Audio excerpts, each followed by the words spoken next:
Good evening, my friends. This is chapter 2 of the Imitation of Christ, of thinking humbly of oneself. There is naturally in every man a desire to know, but what profiteth knowledge without the fear of God?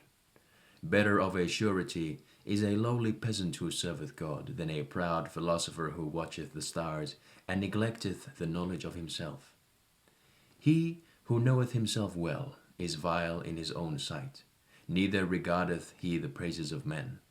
If he knew all the things that are in the world, and were not in charity, what should it help me before God, who is to judge me according to my deeds? Rest from inordinate desire of knowledge, for therein is found much distraction and deceit. Those who have knowledge desire to appear learned and be called wise. Many things there are to know which profiteth little or nothing to the soul, and foolish out of measure is he who attendeth upon other things rather than those which serve to his soul's health. Many words satisfy not the soul, but a good life refresheth the mind, and a pure conscience giveth great confidence towards God. The greater and more complete thy knowledge, the more severely shalt thou be judged, unless thou hast lived holily.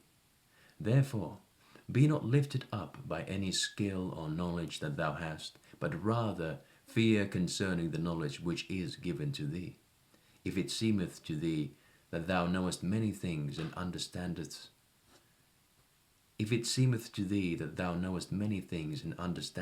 them well, know also that there are many more things which thou knowest not. Be not high-minded, but rather confess thine ignorance. Why desirest thou to lift thyself above another, when there are found many more learned and more skilled in Scripture than thou?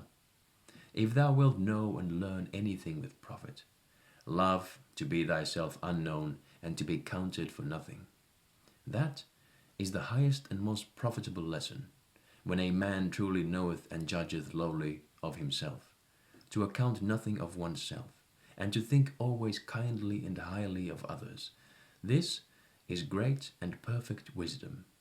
Even shouldest thou see thy neighbour sin openly or grievously, yet thou oughtest not to reckon thyself better than he, for thou knowest not how long thou shalt keep thine integrity. All of us are weak and frail. Hold thou no man more frail than thyself. Thank you, my friends. That was chapter 2 of the Imitation of Christ. Good night, or indeed good morning, depending on when you're listening to this.